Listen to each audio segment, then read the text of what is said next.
Hello, I'm here to talk about a new device that is the hottest sensation across America among teens and college students, and it's not a good one. It's called a Juul.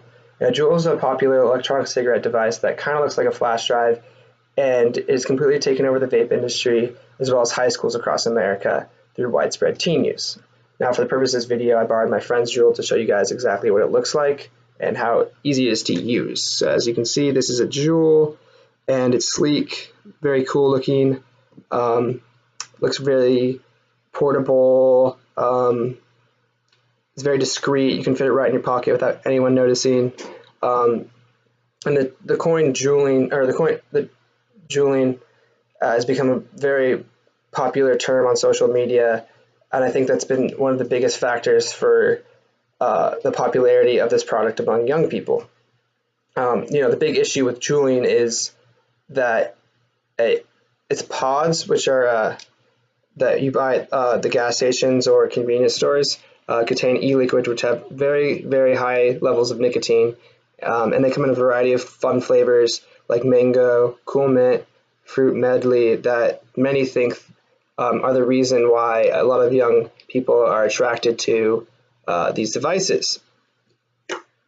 The issue with using these devices and similar vaporizers is that because of the high levels of nicotine, which essentially is very similar to cigarettes, is extremely addicting and it poses many negative health effects. What's even more alarming is how popular the use has become among adolescents and college students, who a lot of them have never even tried a cigarette before. So it's posing a serious health risk and addiction to an entire generation. Originally made as a healthier alternative to cigarettes, it is now becoming a national obsession, enticing young adults to try nicotine and develop lifelong habits, which is essentially not good. I think we need to address the problem and inform and educate and implement new laws and actions to stop the use of vaping among young adults. And I think the reason for this huge popularity is social media through accounts like Snapchat and Twitter, having accounts that directly related towards juuling, and with teens and young adults constantly on their phones all the time now, watching videos on social media. They're constantly being exposed to these products, and that is one of the main reasons of why it's become so popular, and is the reason why it's the number one e-cigarette in the world right now, or in America right now. It makes up 55% of all market shares in the e-cigarette business and e-cigarette industry. A lot of the young adults don't even know that these cigarettes contain, or that these Juuls contain nicotine. Before they changed the packaging on it, it was very hard to even see that it contained nicotine. They just thought it was some fun new toy they can show their friends, and with cool flavors and all that stuff. But they're unaware of all the potential side effects and dangers that are posed. A lot is not known about what's in e-cigarettes, and a lot is not known about the long-term use of using e-cigarettes like the Juul, because it hasn't been around for long enough, and there still needs to be a lot more research done about it. But we do know that nicotine is one of the most addicting substances we know of, and it poses a ton of health effects to the adolescents, like ADHD, mood disorders, cardiac issues, high blood pressure, and so on. Another issue with juuling that has been brought to the attention is the flavoring agents that are used to make the flavors.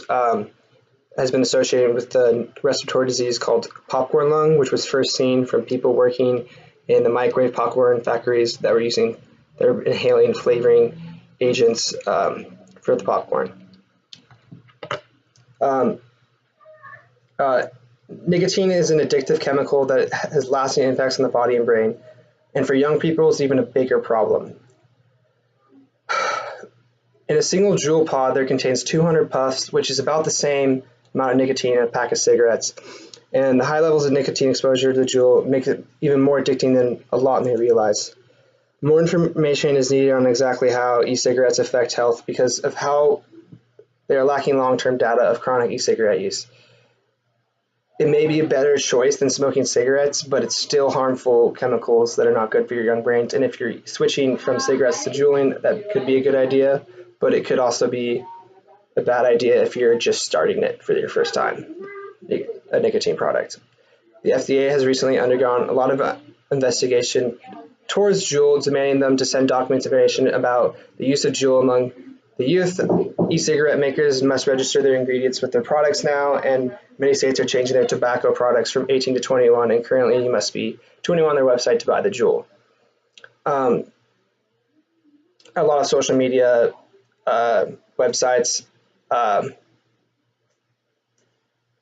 been taken down that have recently encouraged Juul use, which is a good thing, but more are being made every day. So there needs to be more regulations and laws to stop the widespread publicity of this, especially among the underage population. I think currently new laws have to be brought for debate about banning e-cigarette flavors that appeal to the youth, because I think that if you ban the cigarette flavors, that a lot of people think that it could decrease e-cigarette use. If nothing is done about it, an entire generation that will soon make up the workforce might be hooked on e-cigarettes without fully understanding the health consequences of its continued use. I urge you to act on this and write to your state representative about regulating the use of e-cigarettes, as well as investing in more research to the harmful side effects of its use. With more education and stricter rules, we'll be able to make informed decisions and prevent the latest trend from creating a new generation of addicts. Thank you for your time.